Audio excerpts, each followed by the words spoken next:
वंचितच्या कार्यकर्त्यांकडून ठाण्यामध्ये बंदची हाक देण्यात आलेली आहे। ठाण्यातील वागळे इस्टेट इंदिरानगर भागात कार्यकर्ते चांगलेच आक्रमक झालेले आहेत। नीट पेपरफुटी प्रकरणामध्ये विद्यार्थ्यांच्या समर्थनार्थ आंदोलक रस्त्यावरती उतरलेले आहेत। कोणताही अनुचित प्रकार घडू नये म्हणून पोलीस बंदोबस्त देखील तैनात करण्यात आलेला आहे।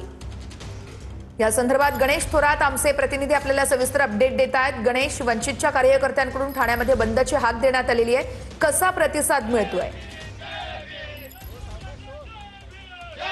नक्कीच वर्षा, आपण ठाण्यातील वागळे इस्टेट इंदिरानगर परिसरात आहोत। या ठिकाणी वंचित बहुजन आघाडी प्रकाश आंबेडकरचे कार्यकर्ते रस्त्यावरती उतरलेले आहे। नीट परीक्षा पेपरफुटी प्रकरणात दिल्लीमध्ये जे आंदोलन सुरू आहे त्या संदर्भात विद्यार्थ्यांना समर्थन देण्यासाठी या ठिकाणी वंचित बहुजन आघाडीचे कार्यकर्ते या ठिकाणी दुकानं असेल, रिक्षा स्टँड असेल, हे सर्व आता बंद करण्याची हाक करत आहे।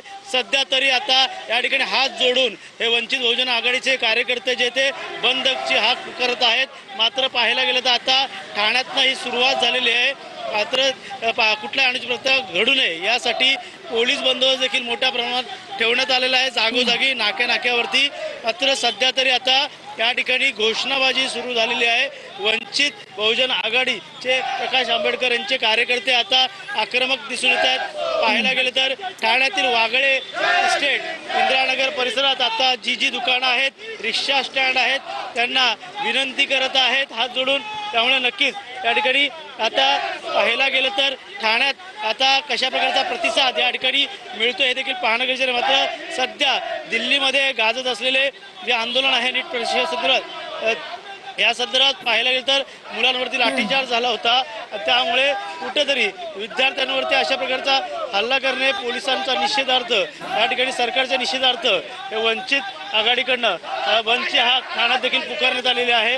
पाहायला गेलं तर आता सध्या तरी प्रत्येक ठिकाणी या ठिकाणी आता रिक्षा स्टँड असेल आणि या ठिकाणी पूर्णतः दुकानं असतील, त्यांना आता या ठिकाणी विनंती करत आहे।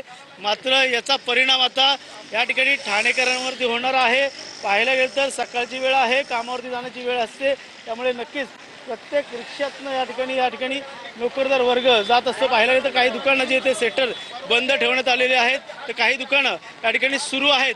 मात्र आता सध्या तरी या दुकानाच्या ठिकाणी पाहिलं तर पूर्णतः सेटर खाली करायला सुरुवात झालेली आहे। त्यामुळे नक्कीच कुठेतरी आता या महाराष्ट्र बंदच्या हाकेला ठाण्यात देखील आता प्रतिसाद मिळायला सुरुवात झालेली आहे। सध्या तरी ठाण्यातील इंदिरानगर परिसरात मोठ्या प्रमाणात कार्यकर्ते जे ते आक्रमक झालेले आहेत। अनेक दुकानदारांकडे, अनेक व्यापाऱ्यांकडे ग्राहक हे येत असतात। मात्र आता कुठेतरी ग्राहकांना याचा फटका देखील बसू शकतो। बाजारात देखील या ठिकाणी आता दुकानं बंद करायला सुरुवात झालेली आहे। त्यामुळे नीट परीक्षेत संदर्भात या ठिकाणी मोठ्या प्रमाणात आता फक्त या ठिकाणी पाहायला गेलं पोलीस बंदोबस्त देखील लावण्यात आलेला आहे। कुठलाही अनुचित प्रकार घडू नये यासाठी सध्या तरी देखरेख हे ठाणे पोलीस करताना आपल्याला पाहायला मिळते। त्यामुळे नक्कीच या ठिकाणी पाहू शकतो रस्त्यावरती आता कार्यकर्ते ते उतरायला सुरुवात झालेली आहे। त्यामुळे ठाणेकरांना देखील याचा फटका बसू शकतो। मात्र सध्या तरी शांततेच्या मार्गाने हे आव्हान जे ते प्रकाश आंबेडकर यांनी केलेलं आहे। त्यामुळे अनेक कार्यकर्ते जे ते सध्या ठाण्यातील इंदिरानगर पासून सुरुवात झालेली आहे। आता हा जो रस्ता जो आहे तो नितीन कंपनी हा जंक्शनवरती जाणार आहे।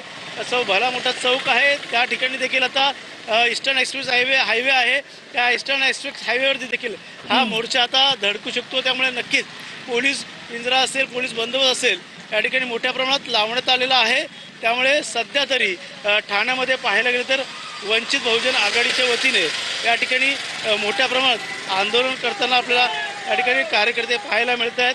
सध्या या ठिकाणी पोलीस सुरक्षेच्या नुसार या ठिकाणी आता आंदोलक जे आहेत ते रस्त्यावरती बाहेर पडताना आपल्याला पाहायला मिळत आहेत। निश्चितच गणेश, याकडे आपण लक्ष ठेवून राहा। तुर्तास धन्यवाद।